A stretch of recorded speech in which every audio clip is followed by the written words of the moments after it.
ini ngaji. Ngaji itu harus objektif. Objektif itu jujur. Jadi bisa saja korbannya ayah saya, bisa rektornya, bisa semuanya. Tapi korban dengan makna yang bagus. Karena di antara saran Al-Quran, Allah ngendikan kalau belajar atau mencari nasihat atau mencari kebaikan apa saja, itu diistilahkan walau ala anfusikum awil walidaini wal aqrabin, meskipun ketentuan itu merugikan kamu. Jadi ketentuan apapun yang merugikan kita, kita harus tetap kaji meskipun itu tidak menguntungkan kita. Karena banyak problem, mulai dulu sebenarnya problem itu orang yang wakam da'in yadda'i annahu da'a ilallah, tapi hakikatnya yad'u ila nafsih. Jadi banyak da'i yang mengklaim dirinya mengajak ke Allah dan Rasul, tapi sebetulnya hakikatnya mengajak ke kelompoknya sendiri. Saya ini termasuk kiai yang masih orisinil. Artinya orisinil gini, suatu saat atau kapan saja saya kok sudah tidak laku jadi kiai, asal Islam jalan tetap senang. Karena nggak penting yang populer saya apa enggak, itu tidak penting. Yang penting agama ini tetap jalan. Sama, negara ini harus jalan siapapun presidennya. Ya, ini penting saya utarakan karena perbedaan antara nafsu dan komitmen beragama itu tipis sekali. Sehingga dulu pernah ada cerita, ini bukti keadilan Rasulullah SAW. Pernah suatu saat Nabi itu ngaji, yang ngaji seperti ini. Terus ada pemuda dengan cueknya melewati masjid yang sedang dipakai Nabi ngaji. Sehingga cerita semuanya ngomel ya, bergumam. Celaka betul pemuda itu, ada Nabi ngaji kok tidak ikut ya. Tapi Nabi secara besar hati ngendikan, ini ada di beberapa kitab di Fadhailul Kasbi, keutamaan kerja. Kata Nabi, pemuda itu mau mencangkul di lahannya. Jika dia mencari nafkah untuk keluarganya, untuk kebaikannya, maka itu bagian dari ajaranku. Jadi Nabi berbesar hati bahwa kerja seperti itu bagian dari ajarannya. Jadi tidak harus datang ke majelis ngaji. Dan bisa saja yang sedang hadir itu ya orang yang hindari istrinya minta belanja, dari ngaji terus benar dituntut belanja kan gitu. Mungkin anak-anak UMM yang kesini daripada tengok-tengok yang Malang bosan jalan-jalan ke Rembang gitu. Nah, jadi nggak mesti benar juga niatnya gitu. Jadi ya sama itu. Jadi kalau di dunia kiai yang masih orisinil itu, nafsu itu benar-benar dilatih. Maka masyhur dalam cerita ada orang perang sama Ali radhiyallahu anhu. Ketika perang ini sangat semangat. Tapi ketika orang itu meludahi dan Sayyidina Ali ini tersinggung karena diludahi, Sayyidina Ali langsung angkat tangan. Sudah, perangnya enggak usah diteruskan. Karena saya marah sama kamu sekarang demi nafsu, karena kamu meludahi saya. Padahal saya tadi motifnya demi Allah dan Rasul. Jadi sangat tipis bedanya kita emosi karena diri kita dan emosi karena Allah dan Rasul. Sehingga ketika diludahin ini terus beliau mikir, jangan-jangan perang saya karena saya diludahin. Nah, yang hilang dari peradaban modern adalah Allah itu tidak begitu hadir di hati kita. Saya sering cerita di mana-mana, teks hadis itu sebenarnya berbunyi gini, ini hadis sahih. Mangka na yu'minu billahi wal yaumil akhir fal yukrim jarohu. Ada yang fal yukrim jarohu dhaifahu, ada yang fal yakul khairan aw yasmut. Siapa yang iman dengan Allah dan Rasul maka harus memuliakan tetangganya, memuliakan tamunya. Dulu itu ada seorang ulama dipanggil anak muda, dibully dari sekarang. Wahai kiai, datang ke rumah saya. Datang kiai itu. Setelah sampai ke rumah orang itu, silakan kiai kembali ke rumahnya, saya tidak butuh kiai. Kiai itu dengan riang kembali. Setelah di rumah dipanggil lagi, Pak Yai silakan datang ke rumah saya. Datang lagi. Ya senyum-senyum kiainya santai. Wah nggak jadi butuh Pak Yai, silakan kembali lagi. Sampai 3 kali. Oh itu kalau rektor digitukan marah itu. Dosen marah. Kiainya santai. Santai, senyum-senyum, rileks. Ketika ditanya, kenapa Pak Yai tidak tersinggung? Jawabannya unik. Anak muda, saya ini senang sekali nuruti perintah Allah, disuruh menghormati tetangga. Sehingga ketika Anda manggil, ya saya datang. Ketika Anda nyuruh pulang, ya saya pulang. Saya senang sekali nyenang kantongku. Dan itu perintah Allah. Jadi tidak ada hubungannya dengan kamu. Wah, pemudanya nangis minta dimaafin. Kalau kita kan enggak. Kita ini dosen, kiai, mungkin kita doktor, mungkin kita profesor. Tapi kita ini sering didikte oleh orang bodoh. Kalau orang bodoh itu jengkel, lo kita ya jengkel. Lo kamu jengkel, dijengkelkan orang bodoh itu namanya terdikte. Itu bodoh apa pinter? Wah, itu tidak pinter sama sekali. Kalau betul-betul kamu pinter, hanya bisa didikte oleh Allah Subhanahu wa ta'ala. Jadi antara hukum Allah apa? Wa ahsin man asa'a ilaika. Berbuatlah baik sama orang yang berbuat buruk sama Anda. Itu dikteannya Allah. Kalau dikteannya orang-orang bodoh, kayak dimangkel ben mangkel, terus kamu mangkel. Itu bodoh apa pinter? Nah, problem kita kekinian adalah wong pinter, wong bodoh itu podo-podo bisa didikte oleh sekelilingnya. Terus karuan wataknya perumahan seperti itu, wataknya anak-anak seperti itu, kita didikte. Anak-anak jengkelin kita mangkel, berarti kita didikte oleh orang bodoh. Makanya agama itu unik, kadang ngendikan wa ahsin man asa'a ilaika, kadang wasil man qata'aka, sambunglah orang yang memutus kamu. Karena dengan demikian kita hanya didikte oleh Allah Subhanahu wa ta'ala, bukan didikte oleh hukum sosial. Cara Jawane nak ngapiki tangga sing apik akeh tunggale. Berbuat baik sama yang berbuat baik pada kita itu mbok orang fasik ya seperti itu, maling ya seperti itu, sama. Tapi kalau berbuat baik sama orang yang berbuat jelek sama kamu itu baru luar biasa. Dan memang tagnya hadis wa ahsin man asa'a ilaika. Berbuat baiklah sama orang berbuat buruk sama kamu. Jadi enggak boleh orang didikte. Makanya ngaji di sini diantaranya saya akan cerita dalam sebuah hadis sahih. Dalam hadis hasan yang diriwayatkan Imam Tirmidzi ada kalimat dari Rasulullah sallallahu alaihi wasallam, dawuh Nabi, la takunu imma'atan taquluna in ahsanan nasu ahsanna wa in dzalamu dzalamna walakin watti'u anfusakum in ahsanan nasu an tuhsinu wa in asa'u alla tazlimu. Kamu jangan jadi orang yang mudah diombang-ambingkan oleh orang sekeliling kamu, yaitu kamu mengatakan jika orang baik ke saya akan baik, jika orang buruk ke saya juga akan membalas buruk. Itu namanya Anda didikte. Tapi berkomitmenlah kamu akan berbuat baik meskipun orang lain berbuat buruk. Nah sekarang logika sosialnya begini. Kalau di Indonesia itu ada 1000 kiai, ada 1000 profesor yang ingin membenahi Indonesia. Rata-rata orang awam itu semau gue. Terus mereka mendikte kita. Perilakunya agak simpatik, perilakunya jengkelin. Terus 1000 profesor ini ikut jengkel. Itu kira-kira jadi solusi apa goblok bareng? Sama 1000 kiai ini ikut jengkel. Ini jadi solusi apa goblok bareng? Goblok bareng. Nah problem sekarang kita ini biasa didikte orang bodoh. Nah makanya ciri khas orang muslim itu kata Nabi, mangkana yu'minu billahi wal yaumil akhir. Jadi baik tetangga karena perintahnya Allah dan Rasul. Pentingnya apa? Bedanya karena berbuat baik ini perintahnya Allah, mbok tangga apik lah kita tetap apik karena perintahnya Allah dan Rasul. Begitu juga dengan hubungan dengan istri, dengan anak. Mbok bojomu lagi cerewet lah ya tetap apik. Karena dengan cara itu kita hanya tunduk kepada Allah dan Rasul. Tapi kalau kamu istri saya kalau baik ya saya baik, kalau enggak ya enggak. Berarti Anda didikte oleh perilakunya dia. Itu latihan, ya kalau dalam bahasa pondok latihan jadi wali itu yang paling berat itu. Nabi itu kalau sama orang munafik itu sabarnya Masya Allah. Padahal Nabi berso kalau orang itu orang munafik. Karena dengan cara seperti itu, bahwa kebaikan Nabi pada seseorang itu atas perintahnya Allah dan Rasul, bukan atas nama servis. Kalau Nabi hanya baik kepada Abu Bakar, itu mungkin orang bilang, wis adune wong Abu Bakar baik sama Nabi. Tapi kalau Nabi baik sama orang munafik, Abdullah bin Ubay bin Salul, itu kalau nggak perintahnya Allah dan Rasul itu nggak bisa. Nah ini cobalah berlatih seperti itu sehingga kita tidak mudah didikte.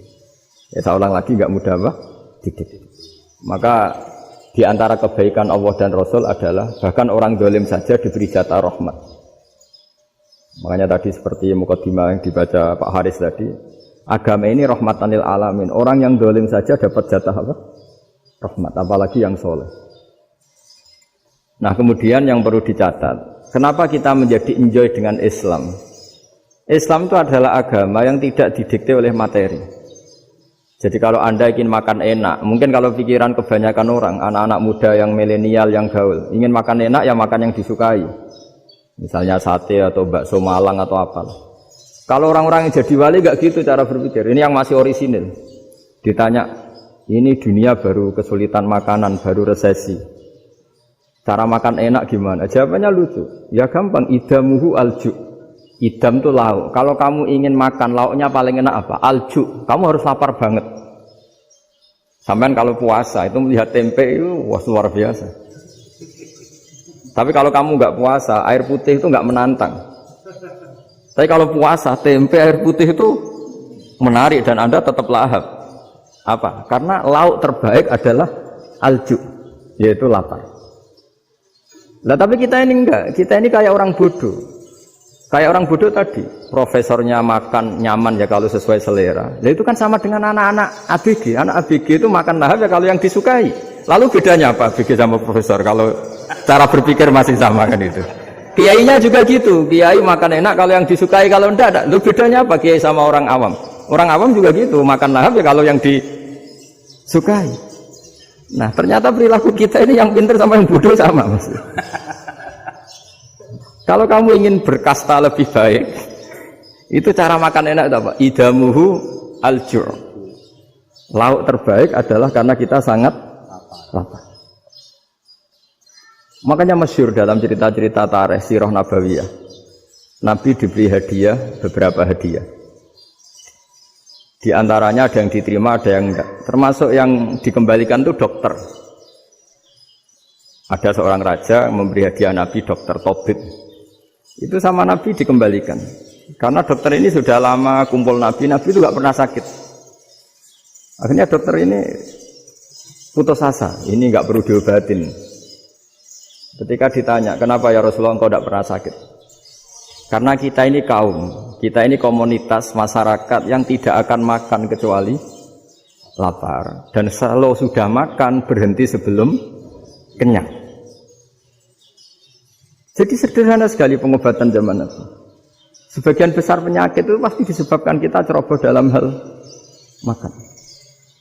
Sudah ngerti kalau durian masalah, kalau makan durian ini enggak kehitung gitu. Apalagi kalau gratisan itu tambah banyak gitu. Pola tidur juga gitu, kata Nabi. Dan kita tidak tidur kalau tidak sangat ngantuk. Nah, itu namanya orang-orang soleh yang sudah ada didikte materi.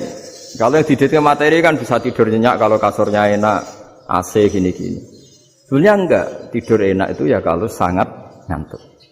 Mbok di gudang, mbok di bis, kalau sangat ngantuk ya semuanya ya enak. Sama, mbok lapar, mbok hanya tempe, tapi kalau sangat lapar itu ya enak. Nah ini ilmu yang mulai hilang, ilmu-ilmu yang mulai hilang. Nah, cara ibadah juga gitu. Kita ini kan, saya ini punya bapak kiai, mbah kiai, punya guru yang sangat alim ya seorang kiai Kiai Maimun. Itu dulu kita pengkaji ilmu, itu tidak pernah tahu bedanya NU dan Muhammadiyah. Karena dulu Mbah Darwis itu, Kiai Dahlan itu, dulu ngajinya bersama Mbah Hasyim ketika di Indonesia yang ngaji Mbah Soleh Darat. Mbah Soleh Darat itu dulu ngajinya sama buyut saya ke-6, namanya Mbah Soleh Asnawi di Kudus. Mbah Soleh Darat itu dulu alim-alimnya orang Jawa ya Mbah Soleh Darat, Soleh bin Umar. Tempatnya di Semarang, tapi beliau itu sebenarnya orang Jepara yang dekat Kudus. Setelah di Mekah, Mbah Hasyim ini mondoknya ya, mulazimnya ke Syekh Mahfud Termas. Tapi sesekali ke Syekh Khotib Minangkabau. Nah yang Mbah Ahmad Dahlan lebih sering ke Syekh Khotib Minangkabau, sesekali ke Mbah Mahfud. Singkat cerita, karena Syekh Khotib Minangkabau sudah modern ya, terlibat organisasi dunia. Pas itu beliau pengagum Muhammad Abduh, pengagum Rasid Ridho. Sehingga bawaannya Mbah Dahlan itu lebih pergerakan karena beliau lebih mengidolakan Syekh Khotib. Nah Syekh Khotib sendiri sebenarnya orang Minangkabau. Jadi beliau namanya Muhammad saja sebenarnya. Jadi menantunya orang Arab. Oh itu dicibir mertuanya ini karena punya mantu orang Jawa, orang ndak Arab. Singkat cerita terus si mertuanya bilang gini, kamu jangan pernah bilang kalau orang Arab itu mansa kanal Arab, orang yang bertempat di Arab. Walakin man takallama bi arabiyyin fasihin, tapi orang bisa ngomong Arab secara fasih. Singkat cerita, kalau kamu tidak percaya, nanti suatu saat menantu saya kalau Jumatan, tidak usah kamu kasih tahu, langsung suruh jadi khotib. Tidak usah kamu kasih tahu, sarannya tidak usah kamu kasih tahu. Kalau sekarang kan enggak. Kalau dosen mau jadi khotib kan mengumpulkan materi dulu. Lucunya di antara materinya itu dari TV, makanya jadi ribet kan khutbah sekarang. Kalau musim corona ya akan ngomong corona, musim apa yang ngomong apa. Jadi lagi-lagi didikte oleh media. Sebenarnya kalau ngomong kan sesuai kebutuhan umat, ini obatnya apa. Tapi enggak sesuai trending topik, itu kan kayak anak-anak gaul. Ini dokter kok gitu kan aneh. Singkat cerita si khotib ini enggak dikasih tahu, saya Muhammad tadi enggak dikasih tahu, langsung disuruh khutbah. Fatakallama bikalamin fasihin. Dia ngomong fasih sekali. Bahkan ngalah-ngalahi fasihnya orang Arab asli. Semenjak itu beliau dapat gelar Al-Khotib, orang yang cakap berpidato berkhutbah. Makanya terus dia Khotib Al-Minangkabau. Jadi orang Indonesia itu luar biasa. Dulu yang namanya orang Indonesia di Arab Saudi itu dihormati sekali, karena yang ke sana itu pasti ulama. Sudah alim di Indonesia ke sana, termasuk Mbah Ahmad Dahlan, Mbah Hasyim dulu karena sama-sama muridnya Mbah Soleh Darat. Lama-lama yang ke sana itu TKI TKW itu ya mulai agak dibully. Dulu Syekh Nawawi di antara ijtihad yang dihormati itu beliau mengkritik nyuwun sewu orang yang kan orang biasanya normalnya kan muji orang mati syahid.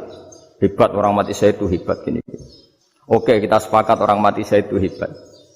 Tapi kata Imam Nawawi dengan syarat niatnya itu li'ila'i kalimatillah dan itu bawaan takdir. Seorang lagi itu bawaan takdir, harus mati di medan perang.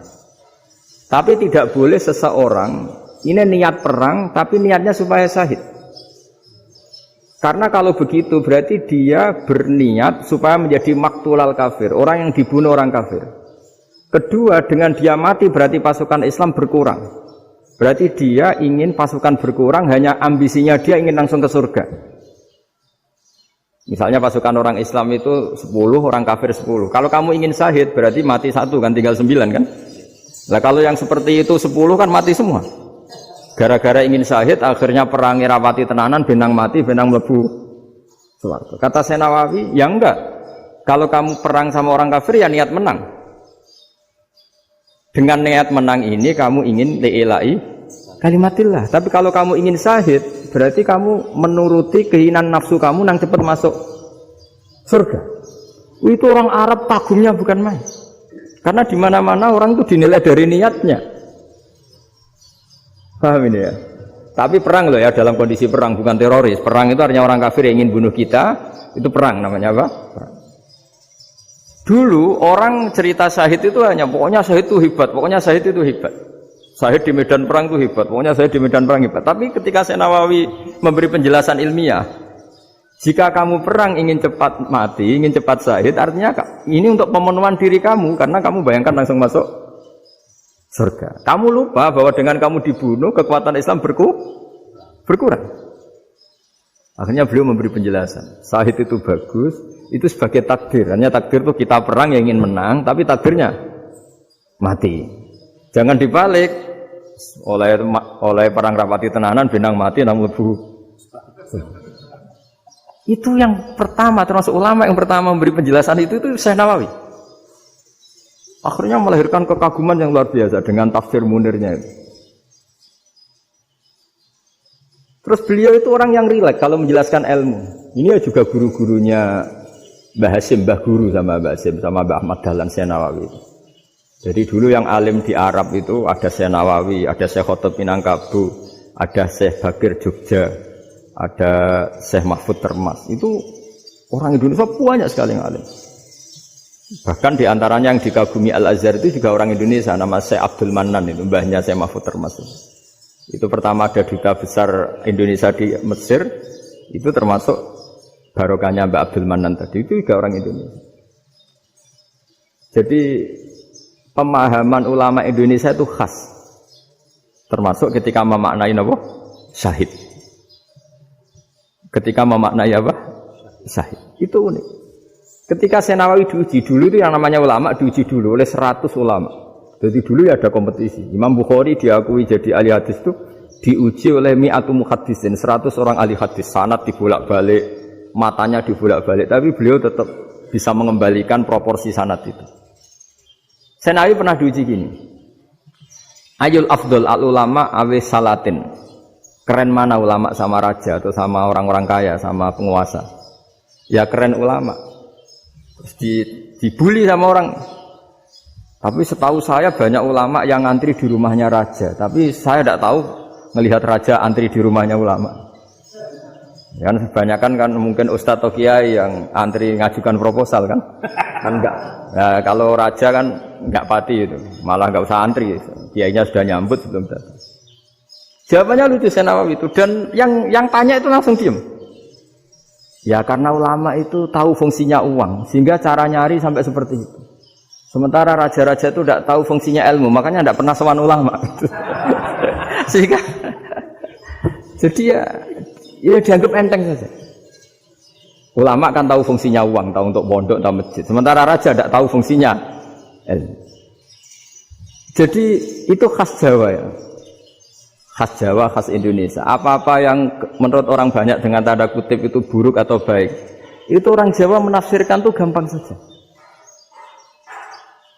Sehingga semenjak itu Jawa itu dipandang betul. Saya punya kitab namanya Qadayal Haji wal Umrah. Itu terbitan Hayatul Ulya Arab Saudi, milik Wahabi. Itu diantara fatwa yang dipakai untuk solusi muskilatul haji, problem-problem haji kekinian. Itu fatwanya syekh-syekh yang dari Indonesia. Termasuk Syekh Khotib Minangkabau, Syekh Nawawi Banten, Syekh Bakir Nur Jogja. Misalnya begini dalam fatwa-fatwa yang menyulitkan kita ya, sampai sekarang jadi perdebatan. Ketika sofa dan marwah itu dengan batas tertentu, saya ulang lagi dengan batas tertentu. Mau tidak mau atas nama kebutuhan, itu kan butuh perluasan. Karena kalau naik turun itu mudah disepakati ulama. Jadi misalnya gini ya, saya punya tanah seluas ini. Pasti orang akan mengatakan sampai bawah ya tanah saya, sampai atas tanah saya. Itu mujma' alaih, itu disepakati. Sehingga Nabi ngendikan al-Ka'bah min tuhumil ardi ilas sama' Ka'batun. Ka'bah sampai ujung bumi, sampai ke aras semuanya Ka'bah. Sehingga tidak ada perdebatan ulama ketika Masjid Haram ditingkat, kemudian yang di atas sholat.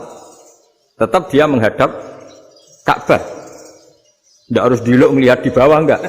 Karena Ka'bah sampai langit. Sama, tanah Anda kamu tingkat sampai 10, enggak ada tetangga protes. Karena bawah sampai atas tanah Anda. Tapi kalau diperluas,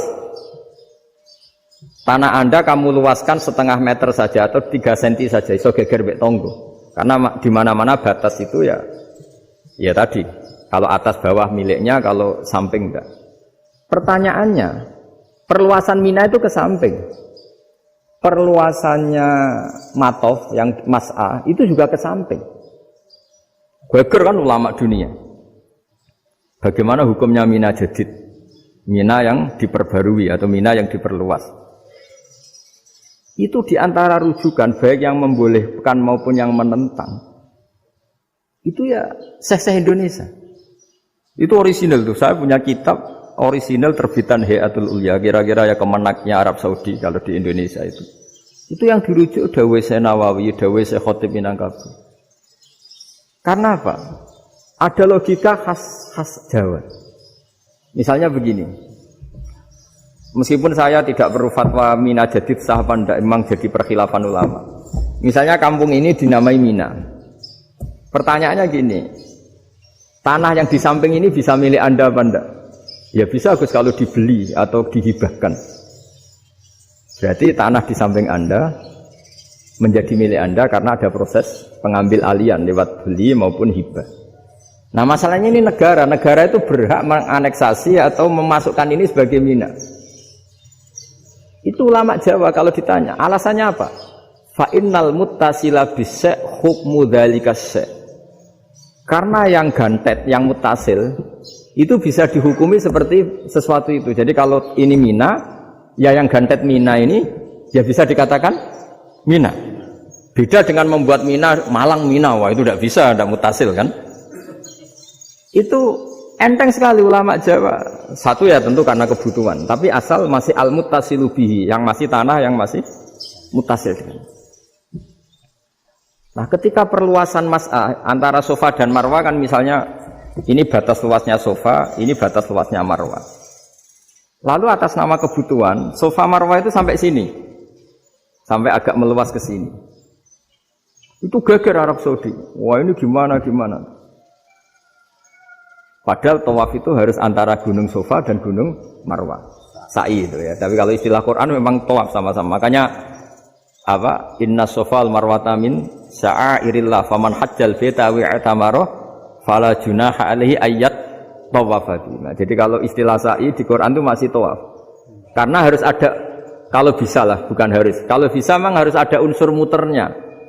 Kita kalau sa'i kan dari sini Sofa sampai sini Marwah. Terus kan agak muter ke sini. Nah, kan agak membentuk lingkar, nah, makanya Quran tetap mengistilahkan apa? Tawaf. Jadi bukan sini ke sini terus sini ke sini kan enggak, tapi sini sampai sini terus muter kan, terus sini. Jadi antara setar dan selama ini prakteknya kan gitu ya. Sofa ngambil sini, terus ke sini, terus agak muter. Nah, karena ada unsur agak muter ini terus orang menyebut apa? Tawaf. Tapi itu bukan syarat sah, ini cerita ideal. Saya ulang lagi ya. Gunung Sofa itu puncaknya atau pucuknya kalau dalam bahasa Jawa itu ya hanya segini, ini sampai sini. Nah, kelompok Islam yang fikih keras nggak boleh diperluas karena Allah memilih tempat ini itu spesial, jadi nggak boleh ke yang lain. Tapi ketika kebutuhan mendesak, mau tidak mau harus diperluas. Itu jawabnya Kiai Jawa lucu. Gunung sing ketok iku sing dhuwure tok. Sikilane luwih ombo. Jadi karena kita kan gunung kan bentuknya gini. Nah, sofa yang kecil itu yang atasnya, tapi sikilannya sini kakinya lebih luas. Jadi boleh perluasan asal tidak melebihi kakinya. Nah, dihitung ya lebih luas. Jadi Kiai Jawa itu kayak wong delok gunung Penanggungan, kayak gunung Arjuna. Di mana-mana puncak gunung itu lebih kecil timbang kakinya.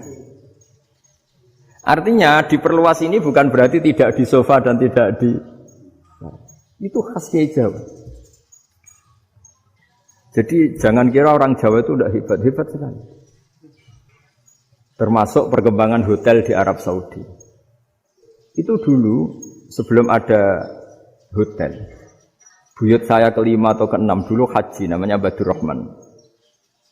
Itu kalau mau ingin apa ya, menghindari terik matahari itu masuk gua. Itu masuk gua itu hanya separuh badan, kakinya di luar.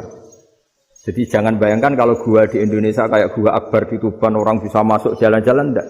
Gua di Arab itu kayak cepitan batu, tidak sampai masuk. Sehingga kepalanya dimasukkan, kakinya masih kena matahari, saking panasnya Arab Saudi. Sehingga dalam bayangan hijrah ketika Nabi bersembunyi di gua Sur, itu kata Abu Bakar, kalau orang kafir melihat kakinya pasti melihat kita karena nggak bisa masuk penuh. Jadi orang itu mau dempes tok. Sehingga ya kira-kira luasnya gua paling segini. Makanya guyonannya kiai-kiai itu untung nggak kayak gua Indonesia. Kalau kayak gua Indonesia laba-labanya capek karena luas sekali. Jadi jangan bayangkan gua Arab tuh kayak gua Indonesia. Makanya bayangannya, andai kan orang tuh melihat ke bawah pasti melihat kita karena orangnya nggak bisa masuk penuh, nggak bisa masuk 100%. Ya kayak cepitan batu lah mirip. Itu kan mirip Gunung Uhud. Gunung Uhud kata Rasulullah, nanti kalau kamu perang itu di atas, menang atau kalah di atas. Musuh biar di bawah. Dengan di atas kamu bisa manah. Jangan bayangkan kayak Gunung Merapi, kayak Gunung Penanggungan. Lah kalau Gunung Penanggungan mana ke bawah yang layang kan? Jadi gunung di Arab itu kayak bukit. Ya sampean pernah kan ke Uhud itu ya sama ini aja tinggi ini kan? Lah ini yang mulai ada mis. Makanya nerjemah itu susah di Indonesia. Karena jabal itu udah harus tinggi. Kalau tinggi nggak bisa mana dari atas ke bawah kan nggak ngefek kan? Sampean kalau ke Uhud gunungnya kan pendek sekali sehingga yang mana dari atas ke bawah ya kalau kena musuh ya celaka karena memang dekat. Ya kalau gunung Indonesia Mana dari atas ke bawah yang ngeleyang nggak ngefek. Nah itu susahnya nerjemah bahasa Arab ke kita. Jadi apa ya? Transkrip itu nggak gampang karena ada pengertian yang beda. Kita kalau bilang gunung itu tinggi sekali. Sampai banyak mahasiswa tersesat ya saking tingginya. Kalau orang naik Uhud nggak akan tersesat, wong ketok dari bawah. Nah ini pentingnya ngaji ya. Jadi akhirnya ulama-ulama Indonesia itu dipakai rujukan. Jadi mulai Mbah Hasyim, Mbah Ahmad Dahlan sampai era buyut-buyut itu masih orang alim. Lama-lama yang di Indonesia ini orang-orang yang bodoh. Sehingga orang Jawa kalau ke sana dibully, ya Jawa tak kulul khaya. Orang Jawa itu penggaweannya itu makan ular. Karena belut itu kalau di kamus itu persis ular. Dulu itu kan kamus tidak full color. Gara-gara gak full color, gambar belut sama ular itu sama. Belut itu belut sama ular kalau gak full color gambarnya sama apa enggak? Sama. Terus orang Jawa itu kan masih banyak yang makan bajing itu apa? Ketupai. Bajing kalau digambar tidak full color sama dengan tikus. Gambar yang tidak warna. Hitam putih. Sehingga kita ini dibully pemakan tikus dan pemakan ular. Karena belut itu persis ular kalau digambar yang tidak full color. Sampai datang Syekhona Khalil, datang ulama. Ngarang kitab ya judulnya Al-Belut. Karena enggak terima bangsanya dinyek makan apa? Ular. Terus dikarang. Wal belut hayawanun bakhriyun terus ya isu fi kadza wa kadza. Itu beda dengan al-hayyah. Itu diterangkan. Mulai bisa nerima. Terus sistem hotel juga gitu. Sampeyan tanyakan dalam sejarah dulu orang Sedayu ada namanya Syekh Mukhtar. Syekh Mukhtar bukan bikin rumah besar yang siapapun orang Indonesia haji itu nempat di sana. Nah ini yang menginspirasi akhirnya ada hotel. Dulu Syekh Mukhtar hanya menyediakan untuk hujat-hujat Indonesia. Lama-lama jadi hotel. Tidak mau saya mau cerita. Kata Mbah Mun sering cerita. Kenapa wa ma arsalnaka illa rahmatan lil alamin, kata Mbah Mun, Allah itu pasti bikin ulama yang tidak produk Arab itu pasti ada. Kalau orang Arab jadi ulama wajar, bahasanya Arab, domisilinya di Arab.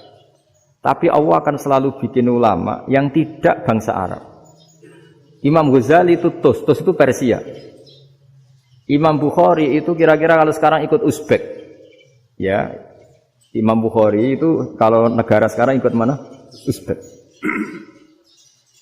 Kenapa demikian kata Mbah Mun? Karena Allah sudah ngendikan wa ma arsalnaka illa kafatal linnas. Manusia semua ini kena khitabnya Islam. Kalau tidak ada ulama yang dari berbagai negara, kesannya Islam itu hanya milik orang Arab Saudi. Makanya Allah selalu bikin ulama-ulama yang bahkan tidak Arab. Termasuk Imamul Muhaddisin, yaitu Imam Bukhari, itu orang Uzbek, orang Rusia lah kalau sekarang ikut Uni Soviet dulu. Imam Ghazali itu orang Persia. Syekh Nawawi itu orang Banten. Karena Allah ingin memaklumatkan bahwa Islam ini untuk semua. Sehingga orang yang tidak Arab pun bisa belajar Islam. Yang alimnya itu nggak kalah sama orang apa? Arab. Makanya ini PR ya. Kalau Gus Dah Ploso nanti ngendikan suatu saat orang belajar Islam itu bahkan orang Arab pun bisa belajar ke Indonesia. Kalau orang Indonesia bisa alim betul kayak dulu. Sekarang banyak liga antar ulama. Itu orang Indonesia pasti masuk. Ulama-ulama top dunia. Itu pasti orang Indonesia banyak yang masuk.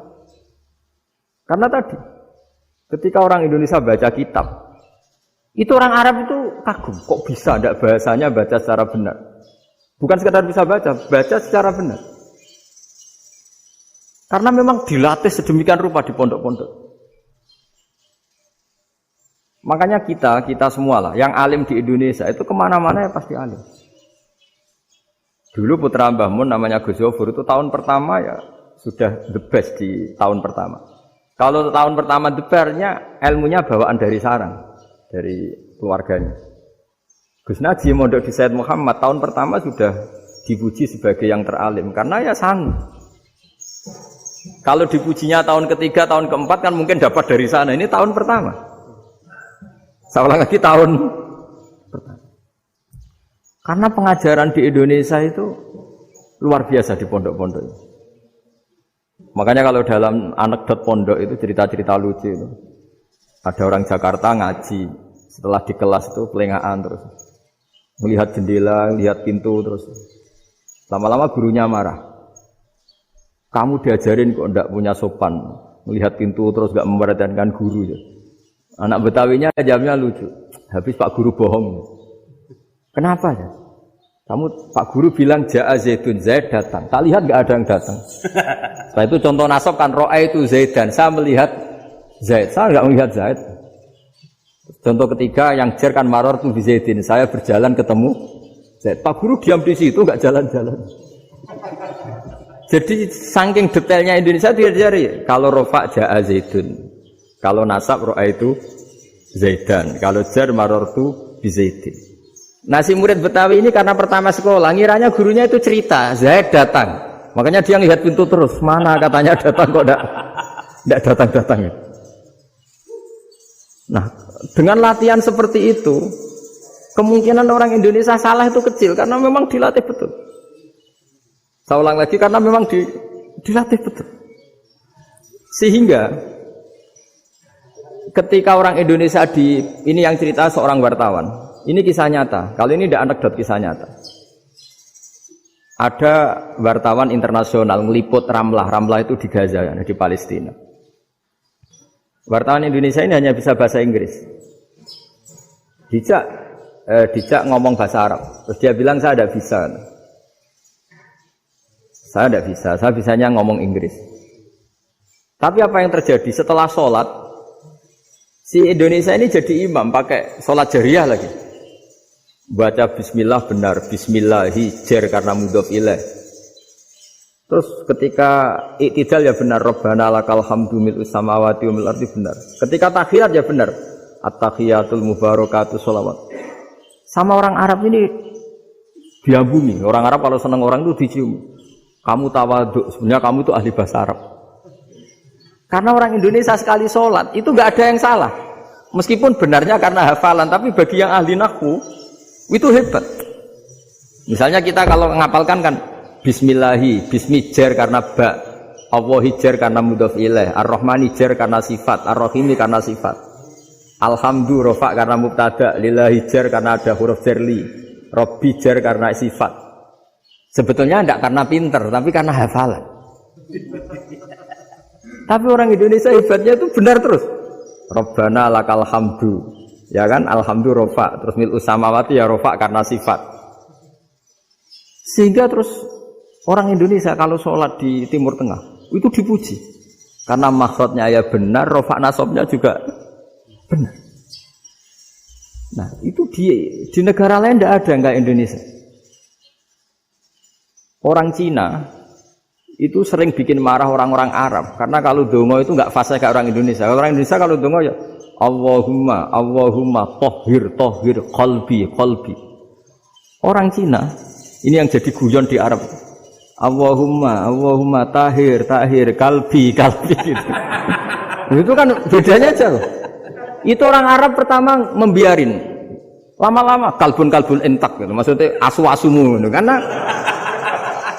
Karena dia bilangnya qaf itu kaf. Jadi kalau Allahumma do Allah tohir, kula aturi nyucekno panjenengan kalbi ing asu ingsun kan. Tapi kalau qalbi itu ati ingsun, tapi kalau kalbi anjing ingsun. Bedanya qaf sama kaf.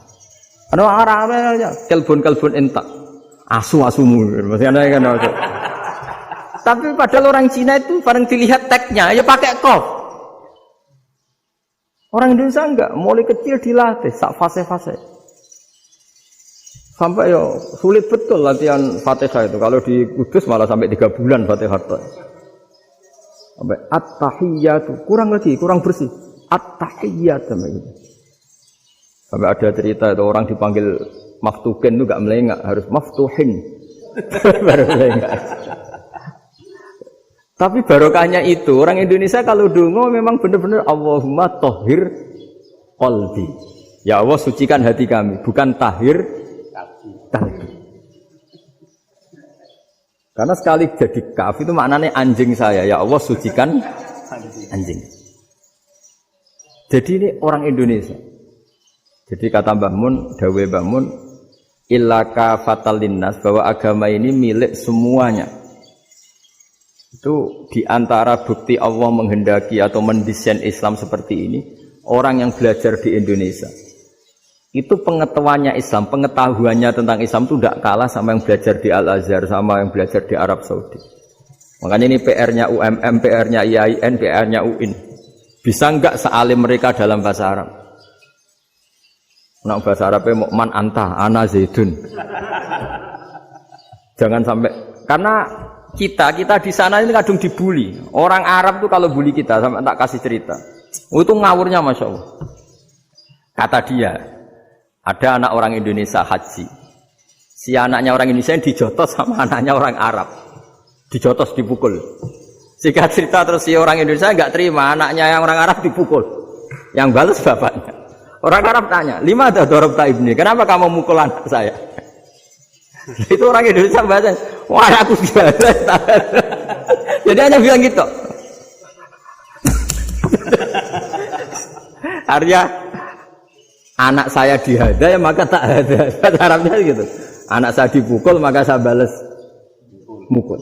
Itu orang Arab mantuk-mantuk oh gitu. Paham? Suatu saat ada orang Indonesia itu sama orang Arab itu dilus-lus. Dilus-lus itu ya digini-giniin. Karena dia latihan bahasa Indonesia, latihan bahasa Arabnya itu masih mufrodat. Jadi kalau ngartikan yadun itu tangan, saro itu jalan. Jadi kalau jalan ya saro-saro. Roksun itu kepala, ana itu ingsun. Jadi karena dia nggak ngerti penggunaannya, itu bahasa Arabnya itu yadun anta. Jadi bukan yaduka tapi yadun anta. Berarti tangan kamu. Saro-saro itu jalan-jalan. Ala roksi ana yang atasnya sirah ingsun. Jadi mestinya yang benar kan yaduka saro ala roksi atau gitu. Tapi enggak dipotong-potong. Yadun tangan kan, anta kamu. Berarti tangan kamu. Saro-saro jalan-jalan. Roksun itu sirah, ana ingsun. Jadi di atas kepala saya. Orang Arab tertawa-tawa. Tapi paham? Maksudnya seperti itu. Jadi kita ini dibully di Arab itu Masya Allah. Jadi akhirnya lahirlah ulama-ulama tadi yang saya sebut tadi. Bahkan pernah lama sekali ulama Indonesia itu jadi master di Arab Saudi. Yaitu Senawi Banten. Itu kalau orang sana bilang itu Sayyidu Ulama Il-Hijaz. Top-topnya ulama Mekah Madinah. Padahal beliau orang Indonesia. Dan dimakamkan di Ma'la itu dekat makamnya Sayyidah Khadijah. Karena sangat dihormati. Nah, di antara sebab dihormati adalah ketika orang memahami syahid, maknanya pokoknya maktulal kafir. Syahid itu adalah orang yang kalau perang itu mati di medan perang. Itu Imam Nawawi merinci secara detail. Kalau dia perang supaya tujuannya mati syahid cepat ke surga, berarti dia nuruti hadzun nafsi. Ingin cepat ke surga. Tapi dia lupa bahwa dia dengan terbunuh, pasukan Islam berkurang kekuatan. Maka syarat perang yang benar adalah ya ingin menang. Di mana-mana perang ya ilahi kalimatillah supaya kalimat Allah itu menang. Jangan ingin kalah. Soal dia mati takdir, tapi jangan ingin mati. Wah itu terus dikagumi.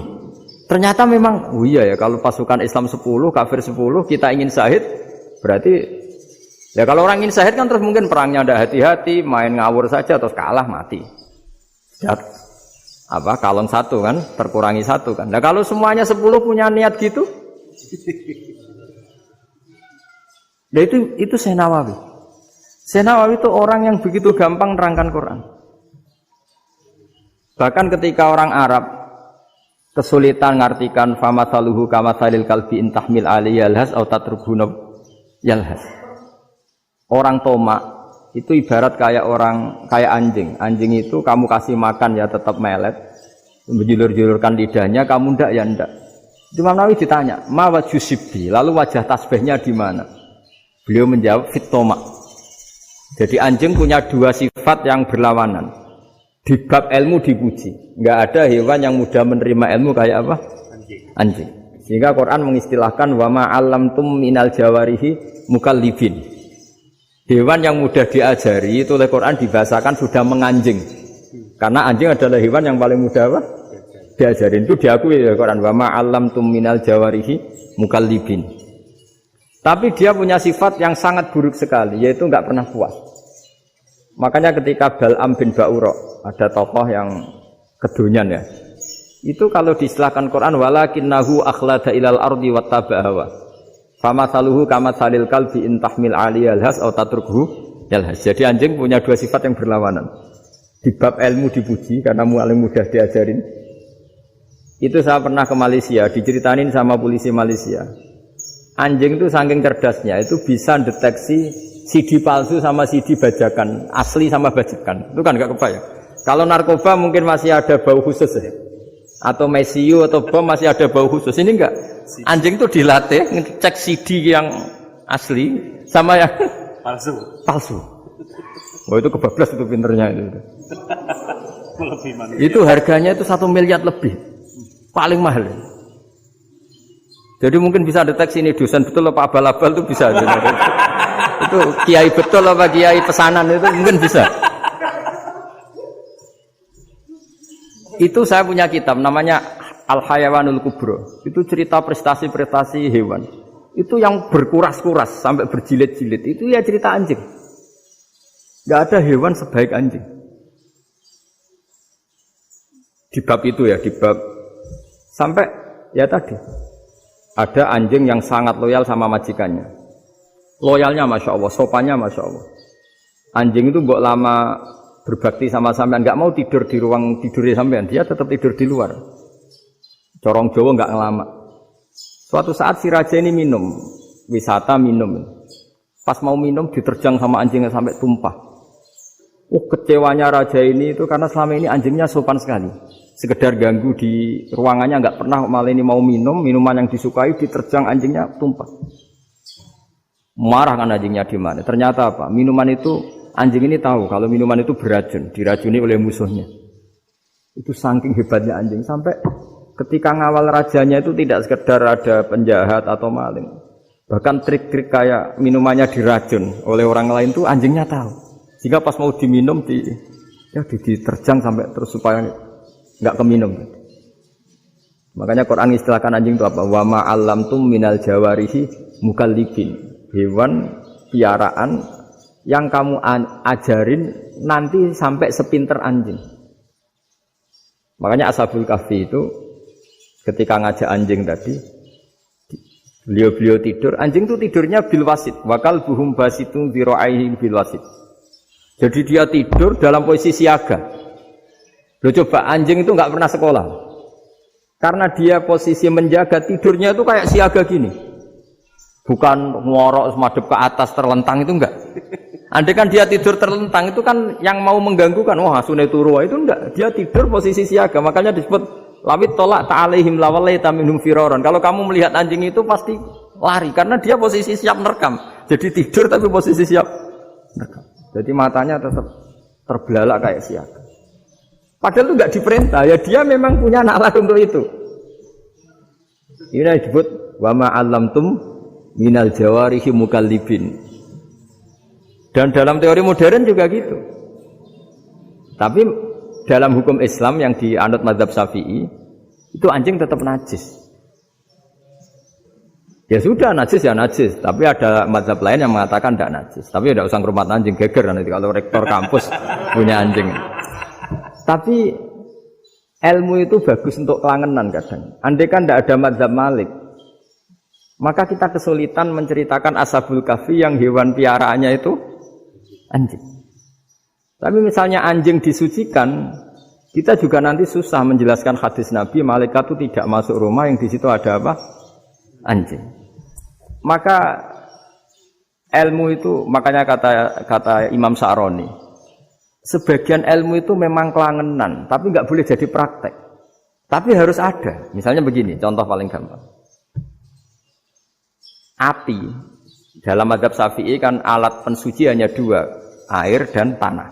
Ya saya ulang lagi, air dan tanah, yaitu tanah untuk mensucikan najis anjing. Imam Abu Hanifah menambahkan api. Mazhab Syafi'i itu agak kesulitan ketika ada batu bata dibikin dari tanah-tanah yang bercampur kotoran. Mazhab Syafi'i akan kesulitan karena di situ ada najis yang jadi materinya bata. Hukumnya gimana kalau nanti dipakai masjid? Tapi barokahnya ada beberapa mazhab. Abu Hanifah mengatakan dan api. Jadi apa tadi air, tanah, api. Alasannya masuk akal. Ketika usatul mukminin, orang-orang mukmin yang ahli maksiat itu sebelum masuk surga, kalau dia dosanya banyak itu dibakar dulu. Supaya suci. Emas itu untuk memisahkan dengan materi lain juga harus dibakar. Berarti api termasuk alat. Artinya gini, batu bata yang materinya dari tadi najis sekalipun, ini menjadi suci karena mengalami pembakaran.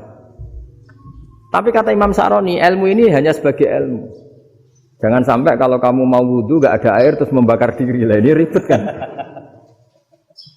Jadi ilmu itu sebagian memang untuk kelangenan. Karena kita butuh. Andai kan tidak ada mazhab Abu Hanifah, maka kita akan kesulitan pakai bata. Kita tahu cara bikinnya kadang di tempat yang kotor, di tempat yang najis. Tapi karena ini ngalami dibakar, maka hukumnya suci menurut mazhab Abu Hanifah. Dan itu sering. Ulama itu sampai apa? Saya punya kitab fikih namanya Fardul Masail. Pengandaian ada masalah. Jadi masalah itu belum terjadi tapi diandaikan. Misalnya kayak di Texas. Bumi itu bulat bola. Texas itu kalau dibor itu pas Ka'bah.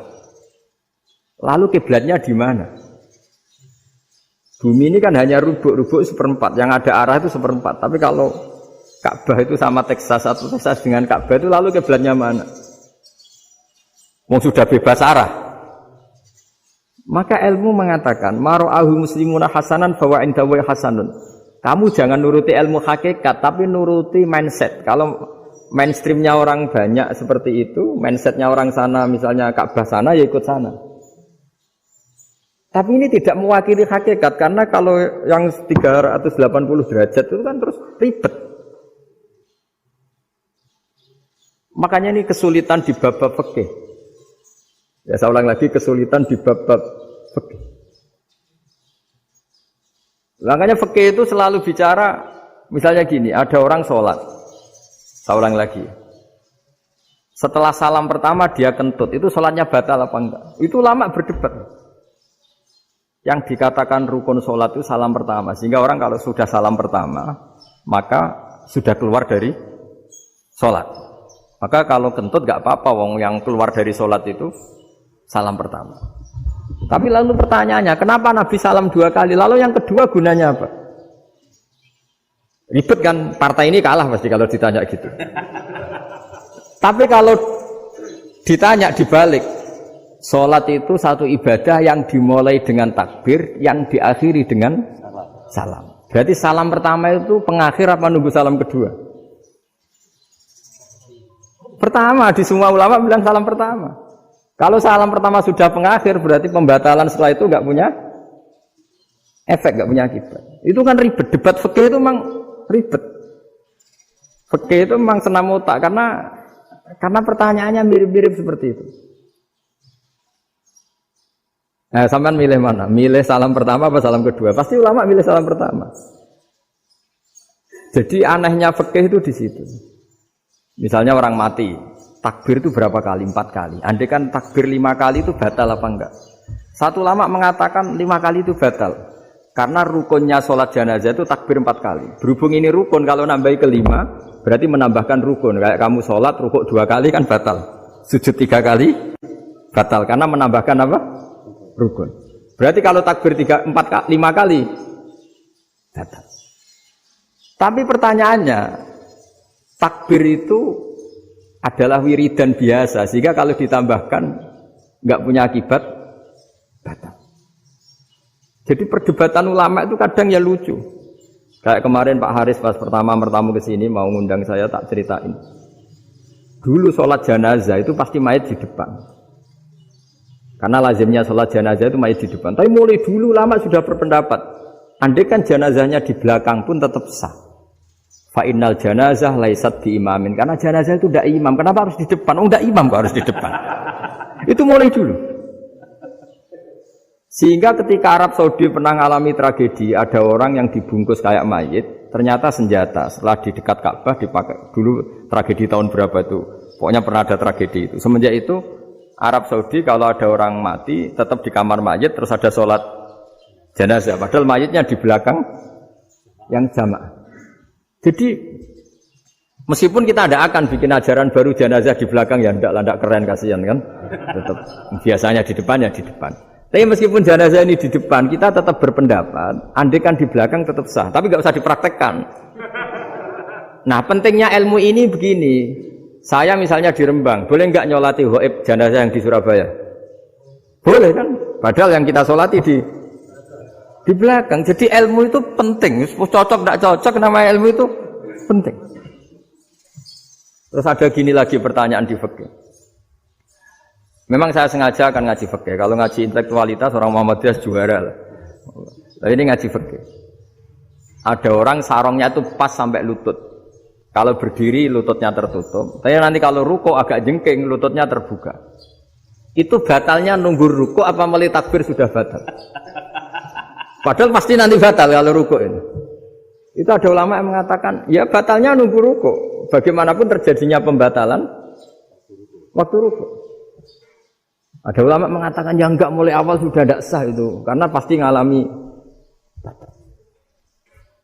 Nah, pertanyaan-pertanyaan seperti itu penting karena lalu Allah menilai apa? Ya nilai niatnya. Misalnya gini, kalau contoh itu mungkin Anda tidak tertarik, tapi contoh begini. Kita mau operasi jam 10 siang. Kita tahu kalau nanti 10 siang akan divonis medis harus makan karena mau berobat.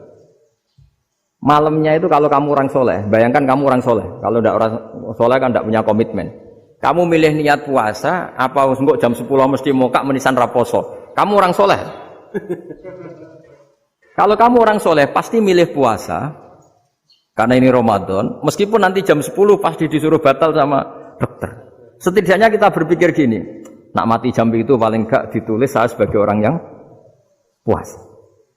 Jadi perasaannya orang soleh itu beda. Kalau orang kok sampean barang menisan raposo kok ya mesti. Sampean tidak pernah berpikir bahwa puasa mulai fajar sampai jam 10 itu luar biasa. Bisa saja kita mati jam 7, bisa saja mati jam 6. Kan ditulis Allah sebagai orang yang berkomitmen terhadap puasa. Terus ada kemungkinan kecil. Bila jam 10 itu dokternya sakit atau enggak jadi ke sana. Berarti kamu kan enggak jadi boga. Kan ya mungkin juga. Sama yang tadi. Delala sebelum ruko ana wong sing nyarongi sampean. Sehingga sholatnya normal. Kamu tidak menemukan pakaian yang pas, jebule pas setelah ruko, mau ruko ana wong kata, wah, sholatnya kira bener disarongi. Itu agama. Jadi agama itu dimulai dari mana coba? Dimulai dari niat, dari komitmen. Nah, sekarang kelirunya kenapa ada garis keras? Agama itu dimulai dari keinginan ideal. Itu yang mulai itu ada orang-orang garis keras. Agama ini enggak, agama ini dimulai dari niat. Sampai ada kaidah agama la yudroku kullu, la yudroku kullu. Kalau tidak bisa ideal, jangan ditinggalkan sama sekali. Tapi orang enggak, sekarang bayangkan Islam itu ideal. Pemimpinnya ya soleh, masyarakatnya soleh, enggak ada maksiat, enggak ada apa. Dan apa ilmu? Kalau secara ilmu mulai dulu ya ada orang dolim, ada orang soleh. Nabi kurang baiknya. Di angkatan itu ya ada orang munafik.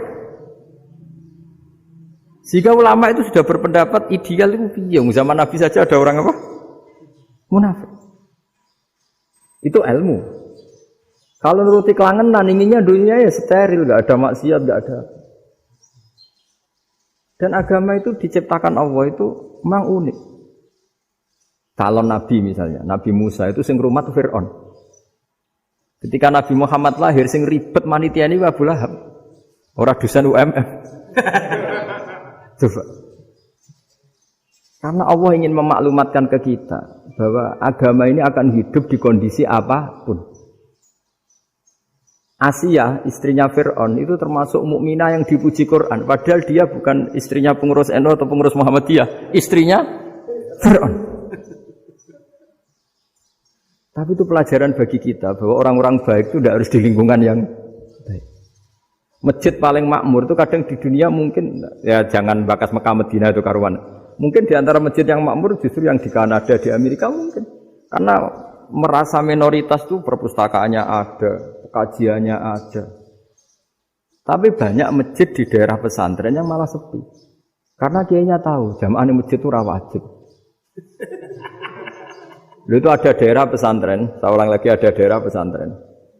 Didikon pengajian, monggo nekani pengajian, maca selawat ning omah ganjaran padha wae. Ribet kan? Mau dibantah itu benar, mau dibiarin merusak tatanan. Jadi saya mohon sekali ya, jadi ilmu itu diperbandingkan supaya perbedaan-perbedaan itu biasa. Dulu Imam Malik itu punya murid namanya Imam Syafi'i. Itu dalam banyak hal. Itu perbedaannya tajam sekali. Ya saya ulang lagi, dalam banyak hal itu perbedaannya tajam sekali. Misalnya begini. Ini terakhir percontohan saya fikih, nanti dikaji sendiri. Ada seorang A'rabi, Ja'a A'rabiyun. Ini di hadis sahih diulang-ulang di semua Al-Kutubus Sittah ada peristiwa ini. Ja'a A'rabiyun ila Rasulillah sallallahu alaihi wasallam faqala ya Rasulullah ahlaktu. Qala wa ma ahlakaka? Qala wa qatu imraati fi nahari Ramadan. Ya Rasulullah, saya ini orang yang rusak. Kenapa? Saya ini hubungan intim sama istri saya ketika masih siang Ramadan. Singkat cerita orang ini dihukum berat sama Nabi. Hukumannya adalah karena dia membatalkan puasa ketika dengan hubungan intim. Sama Nabi dihukum, kamu harus merdekakan budak. Wah, tidak mampu ya Rasulullah, saya tidak punya budak. Jadi ini bukti bahwa agama ini sangat sosial sehingga sebagian kafaroh harus memerdekakan budak. Kamu kalau gitu puasa 2 bulan. Yang baru puasa 2 hari aja kecelakaan malah disuruh puasa 2 bulan. Ya sudah kamu ngasih makan 60 orang miskin. Saya ini orang paling miskin. Kok jadi sudah miskin agak hiper lah orangnya. Poso-poso kok gitu. Itu kata ulama kalau orang Jawa enggak mungkin makanannya tempe mendoan enggak mungkin itu. Di Jawa itu enggak mungkin lah ada orang batal puasa karena hubungan intim. Ke istrinya enggak cantik, cerewet, sang lanang mangane mendoan. Itu tidak mungkin, kecelakaan itu tidak mungkin. Tidak mungkin itu. Tapi kalau Arab mungkin karena makanannya daging. Singkat cerita, terus pertanyaannya gini. Kalau batal biasa itu kan bayarnya puasa 1 hari. Kalau batal pakai hubungan intim, pakai jima kalau dalam bahasa fikih, itu kafarohnya berat, yaitu merdekakan budak atau puasa 2 bulan berturut-turut. Pertanyaannya gini, jima istri itu boleh loh tidak zina. Seorang jima istri itu boleh loh tidak zina.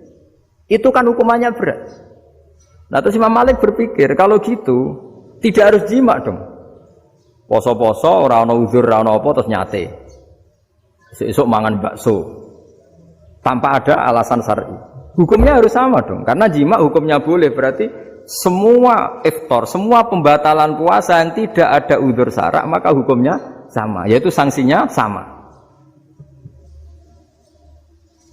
Masuk akal enggak? Masuk akal dalam mazhab Imam Malik. Dalam mazhab Syafi'i enggak. Mulai dulu jima itu beda. Kayak mertamu nih gone wong. Mangan itu oleh, tapi nak nggo bojomu mbok jima niku wis nemen ngawure lah. Tetep beda. Dari Imam Syafi'i pokoknya beda, jima sama makan itu beda. Lah ya terus setelah itu terus ada pertanyaan. Bagaimana kalau makan dulu baru jima?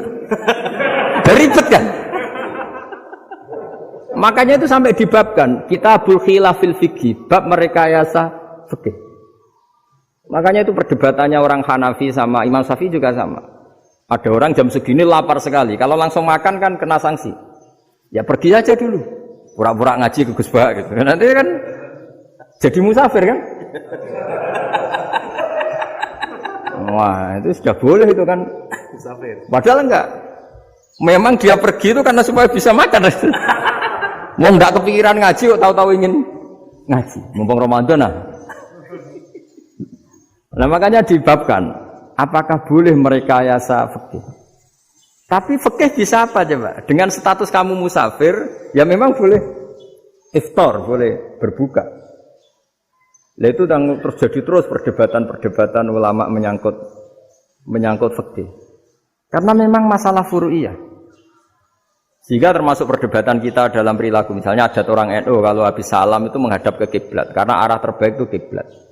Tapi sebagian orang Muhammadiyah atau mungkin semuanya menghadap ke makmum.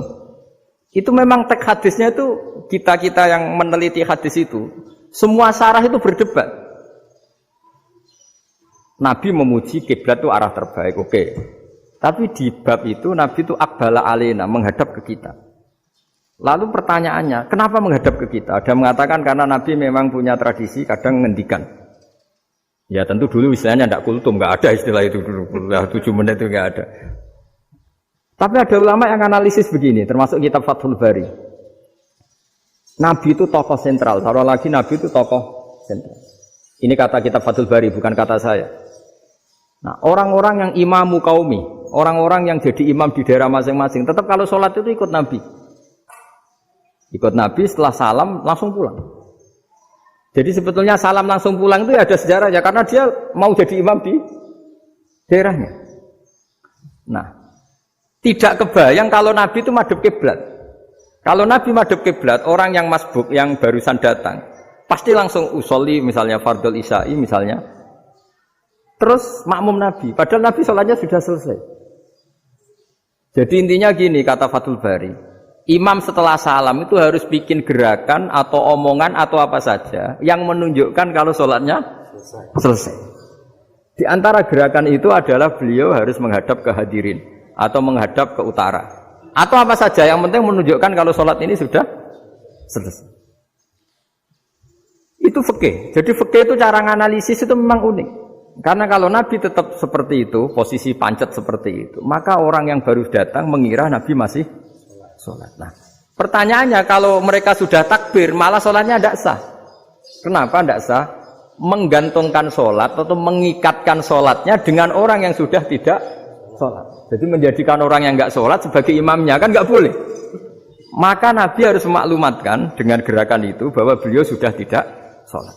Karena orang datang dari berbagai daerah. Jadi nganalisis fikih, fiqhul hadis namanya. Itu ulama itu mau tidak mau debat. Karena pertanyaannya itu kenapa? Ya memang mau apa? Karena yang namanya sosial itu yahtamilu muhtamilatin, ada sekian kemungkinan. Makanya dalam madhab istimbat itu, ketika Nabi sedekah pakai tamer, pakai kurma, itu lama mesti ngitungnya tuh kut. Kut itu makanan pokok. Sehingga Imam Syafi'i mengatakan kalau di Indonesia pakai beras misalnya, karena kutil balad Indonesia itu beras. Oke, Imam Syafi'i mainstream. Tapi ketika era Yusuf Qaradawi di Al-Azhar di Mesir sana, ulama-ulama mulai usil. Sama masih ingat Mbah Mun sering gejlokan, lah iya, petani gabah, petani padi, wis melarat wajib zakat. Petani cengkeh, kakao, suga-suga wajib zakat hanya karena yang ditanam tidak tidak makanan pokok. Jadi mulai ada ulama mulai gerah lah, kalau bahasa politiknya mulai gerah. Yang petani miskin gara-gara yang ditanam padi wajib zakat. Yang orang-orang di sana misalnya di Sulawesi karena tanamannya kakao atau cengkeh tidak wajib zakat karena bentuknya tidak makanan pokok. Geger kan di Al-Azhar geger. Akhirnya hampir semua ulama berpendapat ya sudah sekarang ketika Nabi menzakati makanan pokok itu jangan dihitung sebagai makanan pokok. Wa mimma akhrajna lakum minal ard. Apa saja, ma itu apa saja. Makanya kata Yusuf Qaradawi, ma itu apa saja. Makanya semua tanaman yang menghasilkan uang itu wajib zakat. Nah, masalahnya kitab-kitab Syafi'iyah itu sudah mamlu'ah, sudah penuh dengan penjelasan misalnya fala zakata fil khadrawat. Maka enggak perlu zakat untuk kayak kangkung, semangka dan sebagainya. Lalu kiai-kiai angkatan modern kayak Mbah Mun itu sering dapat masukan. Saya pernah dengar sendiri, Yai, saya ini punya sawah 1 hektar, tak tanamin padi, itu nggak pernah kaya saya. Sekarang tak tanamin kangkung malah saya kaya, karena tiap 3 hari panen tak kirim ke Jakarta. Itu orang Indramayu yang tanya. Jadi tanam padi nggak pernah kaya, tanam kangkung kaya. Nah, karena dia orang soleh, kalau zakat boten. Mau diwajibkan zakat tidak makanan pokok. Mau tidak wajib dia kaya. Semenjak itu perubahan di Indonesia ikut. Akhirnya ada zakat. Pokoknya asal tanaman yang 1 nisab ya wajib zakat. Masih ada debat lagi. Ketika nanam ingin dipanen, itu dia petani apa pedagang? Karena nanti perdebatannya ikutnya zakat zuruk, zakat tanaman apa zakat pedagang. Kalau sampean nggak pernah debat berarti sebenarnya Anda tidak dosen Islam ini. Berusaha nggak pernah diskusi fikih apa Islam. Karena saya berkali-kali punya tamu itu begini, Gus saya ini pedagang melon,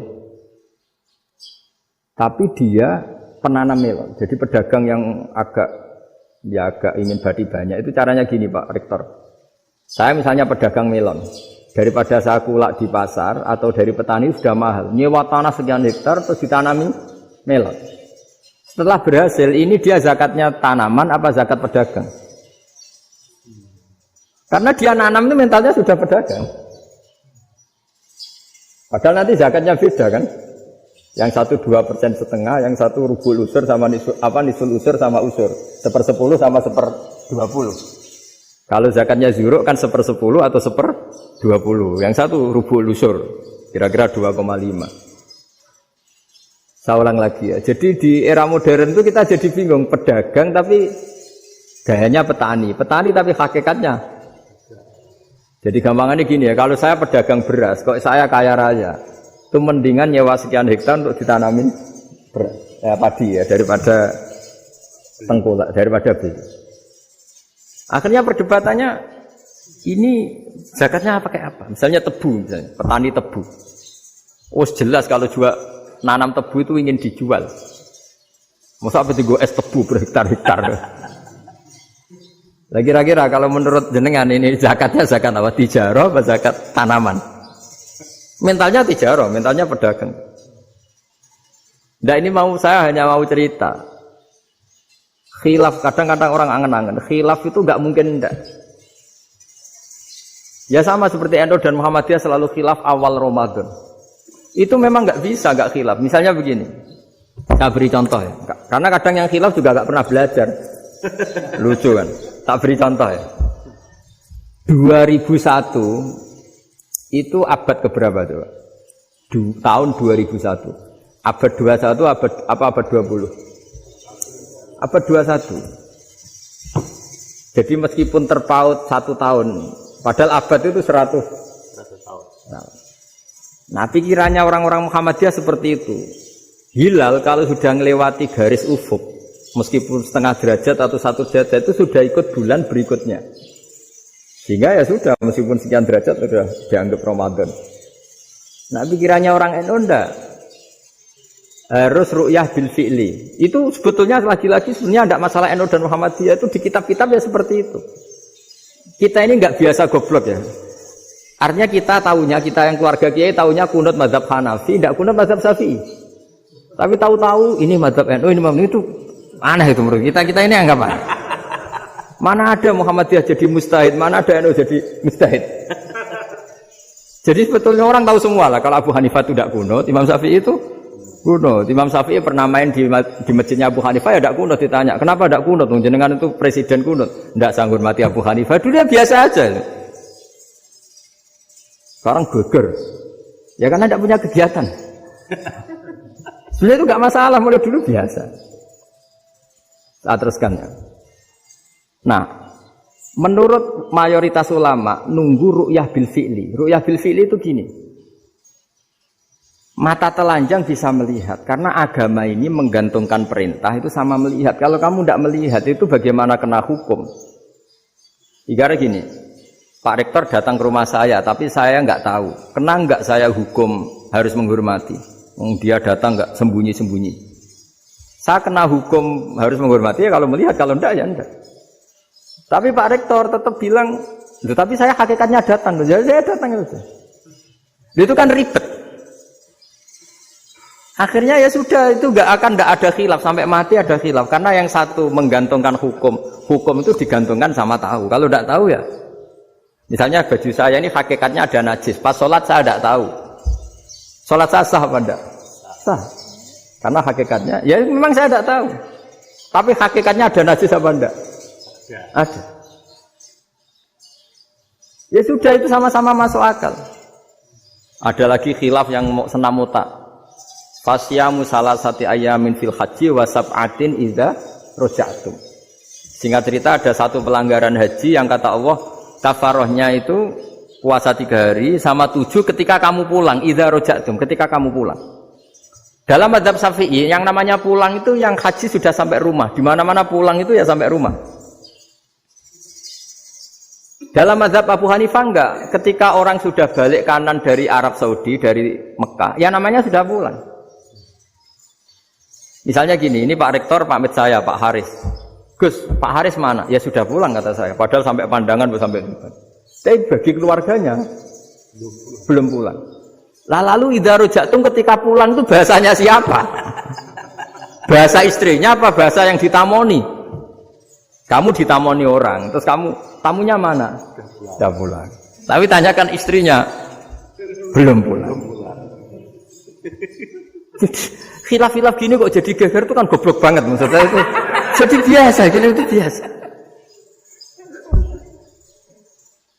Jadi ya karena memang ini bukan masalah akidah, ini masalah furu'iyah, masalah fikih itu masalah furu'iyah. Mau tidak mau harus beda. Misalnya di sholat juga gitu. Wa ayu qu'udin qu'adal musolli sokat sholatu. Duduk dengan gaya apapun itu sholatnya sah. Jika sampean kalau haji atau umroh, orang Arab itu jenenge duduk ngenak-nak awak di kursi. Duduk sopan ya hanya orang Indonesia loh. Kalau sholat itu masih duduk ala orang tahiyat. Kalau sampean di Mekah, duduknya pakai apa coba? Kursi ya? Oh enak anu sholat duduk. Karena memang takbirnya di fikih dengan duduk gaya apa saja sah.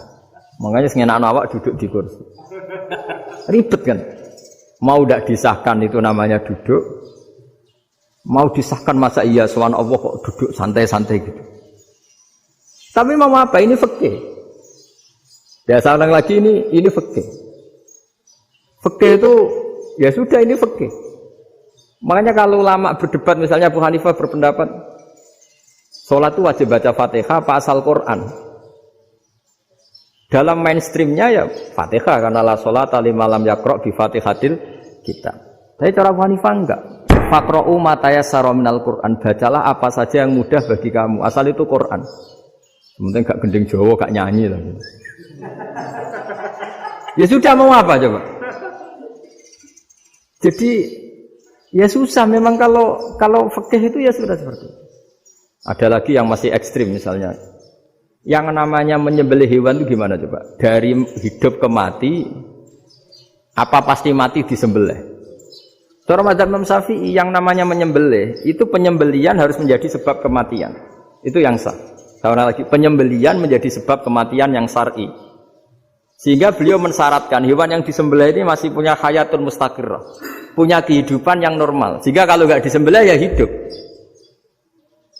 Jika kalau ada hewan ketabrak truk kejet-kejet, mesti mati ini buat sembelih. Itu enggak sah, karena enggak usah disembelih ya wis mati kan. Karena ini hanya nunggu koordinasi Israel kan, dia kejet-kejet itu kan prosedur itu. Tapi tidak disembelih pun mati. Tapi cara mazhab Malik enggak. Pokoknya anggere jek duwe nyawa jenenge kewan urip. Dengan kamu sembelih berarti matine mergo mbok sembelih. Meskipun nanti ya enggak usah disembelih ya. Mati. Coba hitung secara ilmu matematika. Kalau nggak disembelih hidupnya 5 menit. Gara-gara kamu sembelih hidupnya langsung mati. Terus dia matinya, cara di persidangan matinya disebabkan apa? Disebabkan disembelih apa kecelakaan? Loh, debat toh kamu. Sama-sama UMM aja debat. Kalau nggak kecelakaan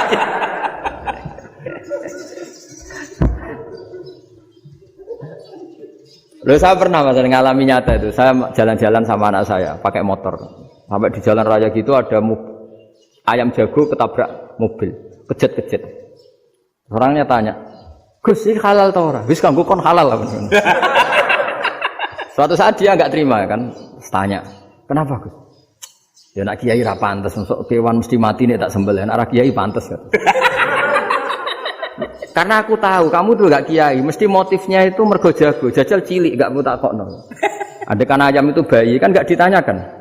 Kejet-kejet mati rak lah wong cilik wae. Tapi masalahnya ini kan jago. Eman. Ya. Tapi secara fikih pertanyaannya tadi, hewan yang sudah tidak punya hayatun mustaqirrah, dia hanya punya al-hayat al-ittiroriyah, dia punya harokah ittiroriyah, dia mati kejet-kejet, memang prosedur mati harus seperti itu. Mbok kecelakaan kayak apa, kalau mati kan kejet-kejet dulu. Nah ketika kejet-kejet ini pertanyaannya ini kan hidup apa mati namanya? Enggak, namanya hidup apa mati? Pas kejet-kejet itu. Hidup. Cara Imam Malik itu hidup. Ya sudah, kalau hidup disembelih ya halal. Karena misalnya nanti kalau nggak disembelih matinya kan 2 menit lagi. Gara-gara disembelih mati sekarang.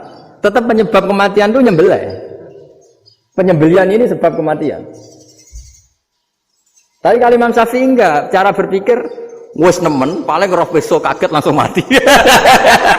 Kalau gitu berarti kamu nyembelih barang mati. Jadi fikih itu kadang unik. Makanya ketika ngitung fikih itu unik ya. Orang keluar mani wajib apa? Mandi kan? Terus Imam Syafi'i ditanya, kenapa kalau orang kelahiran juga harus mandi? Namanya nifas. Fa innal walada waliyun munaqidun. Anak ya mani yang menggumpal. Bedanya apa anak dengan mani itu? Jadi fikih itu kadang lucu. Di rumah-rumah tenan juga lucu. Keluar mani wajib mandi. Berarti kalau keluar anak ya wajib mandi, karena hakikatnya anak adalah mani yang mengkristal. Susi ono sudah didusan macam-macam itu kan hakikatnya mani. Itu fikih. Nah terus ditanya, kenapa kalau lahir langsung mati tidak wajib disolati? Ya jawabannya Mas Syafi'i lucu. Di mana-mana sholat itu nyolati mayit. Yang namanya mayit itu pernah hidup terus mati. Kalau itu tidak mayit ya sudah. Jadi nah iya, kan disebut sholat mayit. Yang namanya mayit itu apa? Pernah hidup. Pernah hidup. Nah ini kan tidak pernah hidup. Maka ya sudah seperti itu. Jadi nggak khilaf itu nggak mungkin. Nah kalau qit'atul lahmin, kalau hanya potongan daging, mungkin wah itu tidak manusia karena qit'atul lahmin. Sekarang pertanyaannya, kalau sudah berbentuk manusia, meskipun tidak pernah hidup, nah ini mulai perdebatan karena melihat tidak pernah hidup itu tidak memenuhi syarat, tapi melihat ini sudah suratu adamiyin, bentuknya sudah. Nah kira-kira gitu perdebatan fikih. Makanya dulu awal mula zaman sahabat itu sudah debat. Masyhur kan Nabi ada kontingen ke Bani Quraidah. Ya kalau kira-kira saya minta Pak Rektor kamu jangan, kalau ke Malang jangan sholat asar kecuali sampai Tuban. Sebelum Tuban ternyata matahari mau tenggelam. Terus Pak Rektor milih, wah sudah sholat di Bulu. Padahal belum Tuban. Padahal saya bilang jangan sholat asar kecuali di Tuban. Yang Pak Haris enggak, tetap sholat di Tuban meskipun matahari sudah tenggelam. Karena Nabi menyebut Tuban. Singkat cerita, zaman itu kan Bani Quraidah. La tusolliyanal asra illa fi Bani Quraidah. Kalian semua jangan sholat asar kecuali sampai Bani Quraidah. Ternyata di tengah perjalanan matahari sudah mau tenggelam, kira-kira kurang 2 menit atau 3 menit. Sahabat-sahabat, sudahlah kita sholat asar di sini. Kalau sampai sana pasti sudah tenggelam. Separuh sholat. Yang separuh enggak, kata Nabi harus di Bani Quraidah. Ya sudah nunggu di Bani Quraidah meskipun matahari sudah tenggelam. Singkat cerita, 2 kelompok ini matur, ya Rasulullah kita ngalami ini perdebatan gini-gini. Di semua riwayat, di hadis-hadis sahih disebut falam yu'annif wahidan minhuma. Nabi tidak menyalahkan salah satunya atau tidak menyalahkan dua-duanya. Itu bahasa Indonesia juga ribet, yang benar gimana itu? Tidak menyalahkan salah satunya, apa tidak menyalahkan dua-duanya? Gimana bahasa benernya? Salah satunya. Salah satunya itu dua-duanya? Ya. Enggak, kalau bahasa Indonesia tidak menyalahkan Kedua-duanya. Kedua-duanya apa salah satunya yang benar? Kedua-duanya. Kedua-duanya. Bahasa Indonesia itu ya kadang ruwet ya.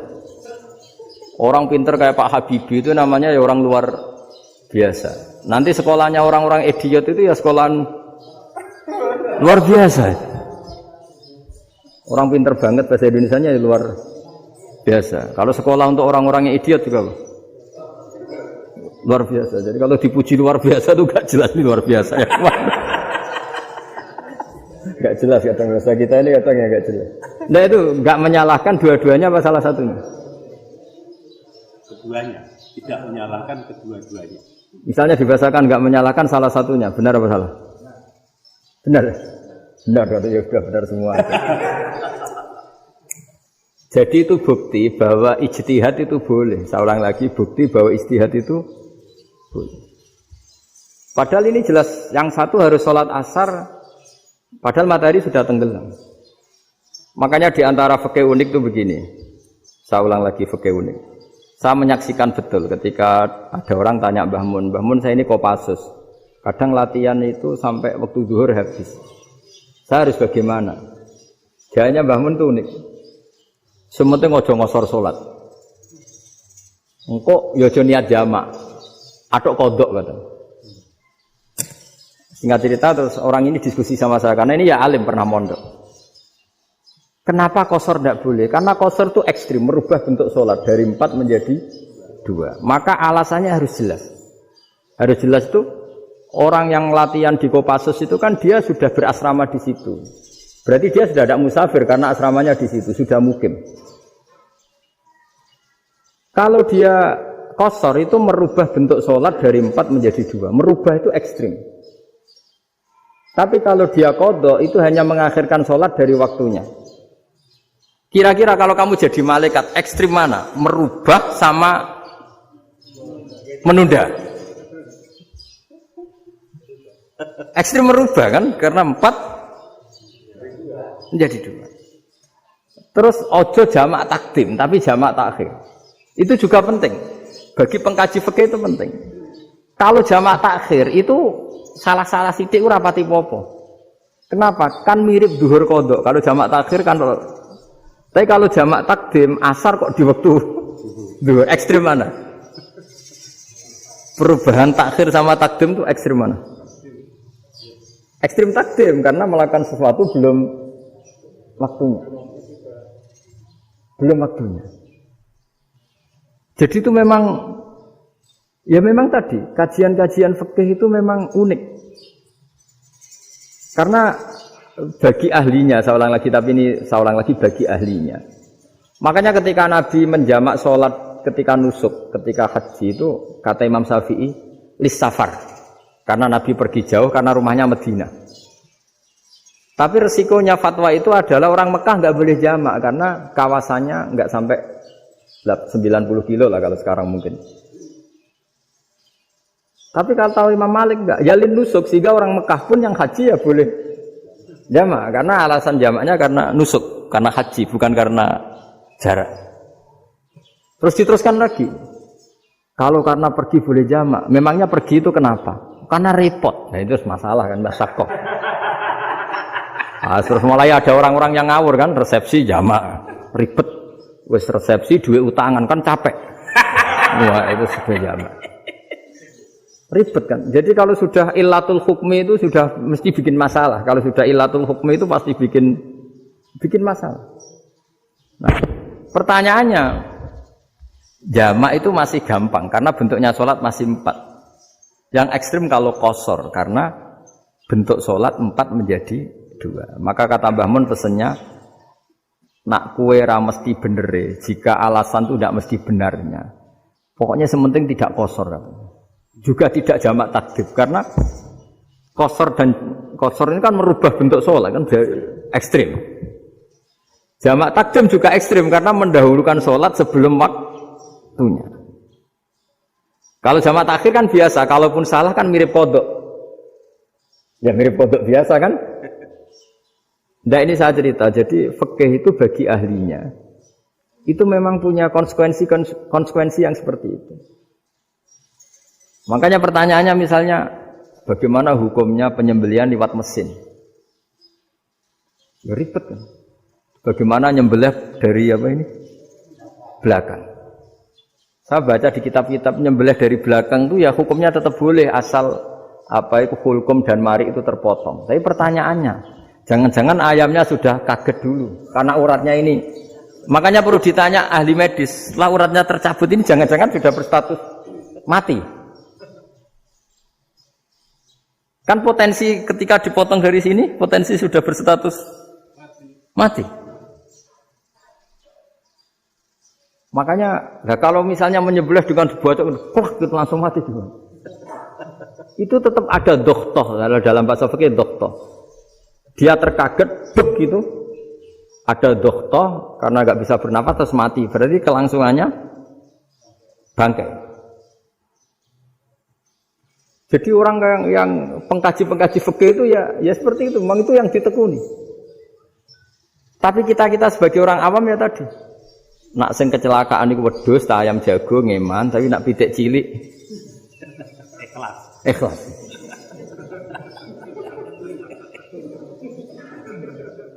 Makanya ada pertanyaan orang-orang, saya pernah ditanya itu ya bingung kan. Gus, kalau ada orang mati oplosan misalnya, dengan datang sholat enggak? Ya datang sholat kan, dia orang mukmin, saya tetap sholat. Kenapa? Ya kan matinya oplosan. Tapi andaikan tokoh yang mati, kamu sholat enggak? Ya sholat kan dia tokoh. Jadi ribet. Fikih itu ribet. Makanya Imam Nawawi nanti ngendikan gini. Ada orang ngundang Nabi, ya Rasulullah, saya mohon nyolati ini. Nabi tanya, punya utang enggak? Punya. Nabi, saya enggak mau nyolati mayit yang punya utang. Terus ada sahabat datang, ya Rasulullah, utang itu tak ambil alih kami. Berarti dia sudah tidak punya utang. Terus Nabi kerso nyolati. Pertanyaannya, utang itu hal yang boleh. Saya ulangi, utang itu hal yang boleh. Tapi kenapa Nabi se-ekstrim itu? Tapi ketika Nabi mau kondur itu ngendikan gini, ini PR ya bagi UMM ini, PR ya. Nabi sebelum kondur bilang gini, sallu ala sahibikum. Jong saya tidak nyolati ini, tapi tolong ini disolati. Terus kata Imam Nawawi, dianalogikan atau dikiaskan siapapun pelaku dosa besar atau mati dalam keadaan tidak benar. Misalnya pas dugem mati, pas oplosan mati. Itu sebaiknya tokoh-tokoh itu enggak nyolati karena nanti dianggap penghormatan. Misalnya ketua PP Muhammadiyah rektor nyolati wong mati oplosan kan keren. Mati oplosan disolati rektor. Ya sudah, tapi kalau enggak disolati nanti ada tradisi yang keliru yaitu janazatul muslim tidak ngalami disolati padahal siapapun yang muslim janazahnya harus disolati. Makanya setengah-tengah ya rasa rektor lah, bu satpam, pokoknya kudu tetap ada yang sholat gitu. Itu kata Imam Nawawi. Jadi ketika ada orang mati nggak benar, itu sebaiknya tokoh-tokohnya nggak ikut nyolati, tapi awamun nas orang kebanyakan ikut sholat. Jadi fikih itu agak jelimet karena tadi ketika tokoh ini nyolati, pertanyaannya bedanya apa? Mbek sing mati ning masjid, mbek mati oplosan. Karena sama-sama semua orang nyolati kan tidak ada sanksi sosial itu. Tapi ketika enggak disolatkan sama sekali, wah lebih parah lagi. Ini ada janazatul muslim tidak disolati. Sehingga kata Imam Nawawi ini hebatnya Nabi tengah-tengah. Jadi Nabi kundur, dong saya tidak nyolati tapi shollu ala sahibikum. Ya tapi ini kamu harus nyolati. Kata Imam Nawawi, orang yang mati bunuh diri, orang yang mati oplosan, orang mati secara enggak benar itu asal dia muslim tetap wajib disolati karena solat ini hakul muslim. Kan seorang muslim diantara haknya apa? Ketika mati dikafani, dimandikan, disolat. Tapi ini masalahnya matinya pas murtakibul kabiroh, pas melakukan dosa besar. Dan itu sebab kematiannya. Kalau dia oplosan, kan sebab matinya ya karena oplosan. Ya kan terus ribet. Mau disolati oleh, apalagi misalnya kita ketua ulama, udah terkenal wali, wah keren, mati oplosan itu disolati wali, kan ribet kan? Nanti yang repot malaikatnya. Itu ya ini yang nggak kata bahaya. Saya pernah baca kitab itu yang repot malaikatnya. Itu ada yang bilang gini, orang yang punya hutang itu pasti nanti hisabnya berat, diaudit malaikat sampai bisa nyaur hutangnya. Sementara malaikat kena konstitusi, kalau Nabi mendoakan harus mustajab. Ini kan ada dua hukum yang berlawanan. Sekali Nabi berdoa, Allahumma ighfir lahu warhamhu, itu harus dituruti malaikat. Enggak boleh doanya Nabi enggak dituruti malaikat. Sementara aturan Islam juga harus dituruti bahwa orang yang punya utang harus tersandra oleh utangnya. Lain asing dunia Pak Haris kan, enggak TN. Enggak ngefek gitu. Jadi misalnya Pak Haris donga sampai nangis semua maghfir lahu kan, enggak ngefek. Malaikat enggak itu. Enggak sudah lah. Sartir. Tapi kalau Nabi yang berdoa kan harus Diturutin, ini masalahnya kan itu. Nah kalau diturutin berarti hutangnya harus bebas. Padahal secara aturan harus tersandra karena punya hutang.